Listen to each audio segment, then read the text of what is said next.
Bonjour à tous, bienvenue dans une présentation de l'application Marando et ses grandes fonctionnalités.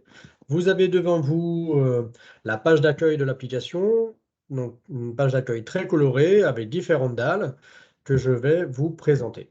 Vous avez tout d'abord la possibilité de rechercher un circuit. Vous avez deux possibilités, soit en cliquant sur Rechercher un circuit. Alors, on vous propose, si vous êtes géolocalisé, les parcours les plus proches de votre position, mais surtout avec le petit icône en haut à droite, je vais pouvoir renseigner des mots-clés. Donc là, moi, je sais le parcours que je recherche, c'est le sentier des Canabières. Il me propose différentes adresses, mais il me propose surtout de rechercher les mots-clés, c'est la dernière option. Je clique dessus, je tombe donc sur mon parcours, le sentier des Canabières. Si je clique dessus, je vais atterrir sur la fiche du parcours. Donc ça, c'est la première possibilité pour rechercher un circuit. La deuxième est une recherche par département qui vous donne accès à une carte de France et des régions. Alors si je clique sur la région Occitanie et puis sur l'Aveyron, j'accède à une carte avec l'ensemble des informations, des données présentes dans le département. Et plus je clique et que j'affine ma recherche, plus je vais avoir accès aux randonnées du département. Donc là, je vais cliquer sur celle-là. J'arrive sur la randonnée Gorge de Vior et Lac de Bages. Euh, voilà, donc ça c'est la deuxième possibilité de rechercher des parcours dans l'application. Vous avez ensuite la possibilité de souscrire l'abonnement au top 25 d'IGN. Vous savez que l'ensemble des fonds de carte sont gratuits, sauf le scan 25 qui, lui, reste une option payante.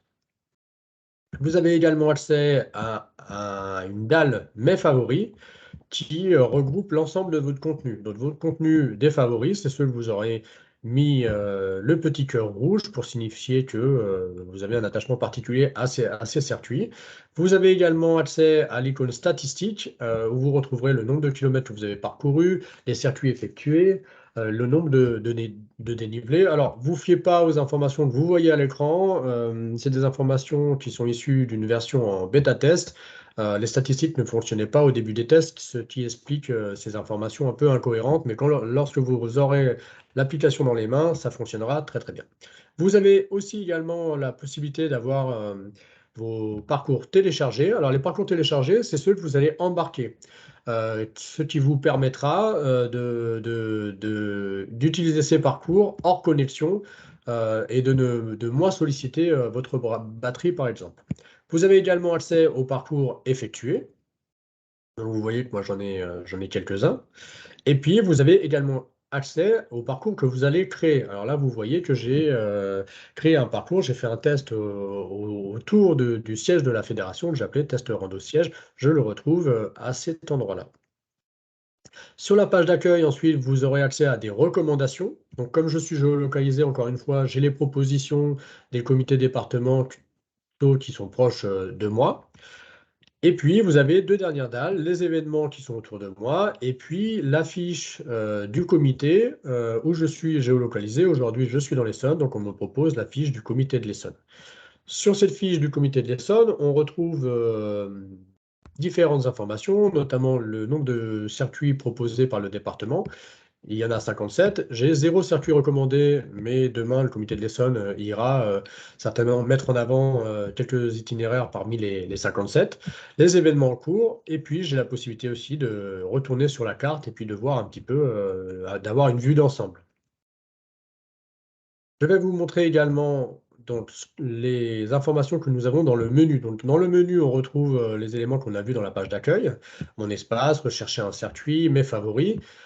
Mais vous avez accès à d'autres fonctionnalités et notamment la création de contenu qui va vous permettre de créer un circuit ou un point d'intérêt. Donc là, je vais cliquer sur créer un circuit. J'accède donc par rapport à ma géolocalisation à la carte.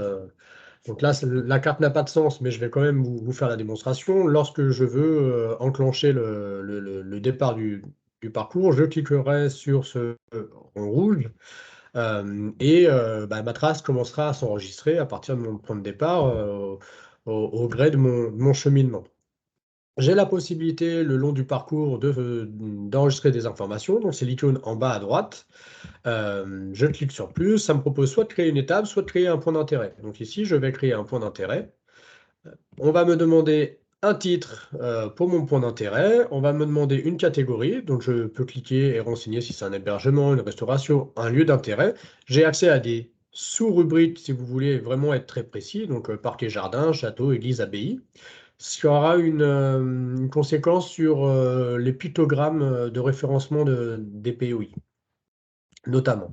Vous pouvez rentrer une description, ajouter des infos complémentaires et puis faire une photo. Donc vous avez le petit icône en bas de l'appareil photo, ça vous permet de lier la photo directement pendant le parcours.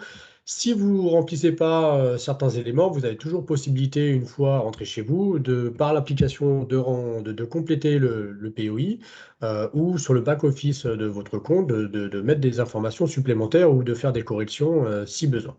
Donc je vais faire créer le point d'intérêt et vous voyez, il apparaît directement dans mon parcours. Quand vous avez fini le parcours, vous allez stopper, donc je vais cliquer sur le petit carré. Je vais terminer l'enregistrement. Là encore, je vais venir compléter des informations. Donc, type de pratique, c'est bien de la randonnée pédestre. Le niveau de difficulté est très facile, description. Et quand vous avez fini, vous cliquez sur J'ai fini. Et donc, on retrouve le parcours dans mes éléments créés.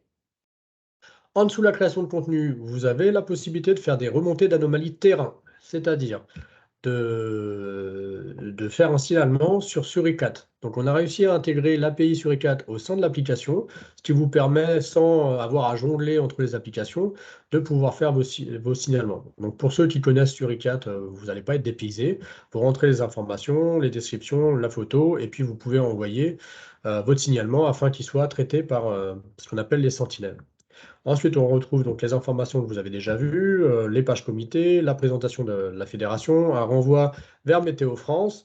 Et puis, vous avez la possibilité de regarder les paramètres. Alors, je vais m'arrêter une minute sur les paramètres, parce que les paramètres vous permettent notamment de changer les fonds de carte. Donc, par défaut, c'est le fond de carte plan IGN qui est proposé, mais vous pouvez très bien partir sur un autre fond de carte. Si vous avez acheté le top 25 d'IGN, vous pouvez aussi le sélectionner à cet endroit-là. Et puis, il y a tout ce qui est notification. Les notifications sont importantes sur l'application parce que c'est ce qui va vous alerter quand vous allez passer notamment à côté de POI. Donc, si je clique sur distance de notification, vous avez deux distances proposées. Par défaut, on est à 25 mètres. Moi, j'ai mis à 50 mètres parce que parfois, moi, je veux vraiment être alerté des POI. Parfois, ils sont à 26 mètres. Parfois, il y a un petit décalage de tracé avec le GPS. Donc, pour être sûr de ne pas les louper, moi, je préfère mettre 50 mètres. Après, c'est vous qui ferez votre choix.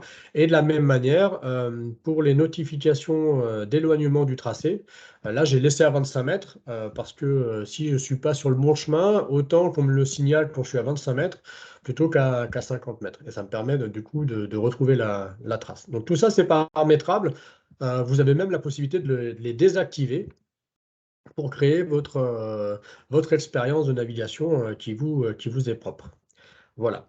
Vous retrouvez aussi une rubrique aide, alors avec une FAQ, des tutoriaux, un écran d'aide. Alors, les écrans d'aide, ils vous sont proposés à votre première connexion. Il y a une douzaine d'écrans qui vous expliquent comment fonctionne l'application. Généralement, on a tendance à passer très vite ces écrans parce qu'on veut tout de suite aller sur l'application. Si jamais vous voulez vous y référer, c'est dans cette rubrique que vous pouvez les retrouver.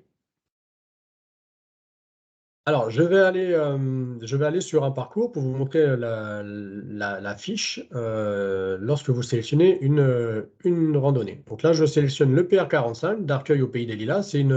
C'est un parcours qui se trouve dans le Val-de-Marne. Donc, on me propose la trace. Donc là, j'ai une trace avec beaucoup de POI. Donc, vous les voyez en orange. Vous voyez tous les POI qui sont liés au parcours.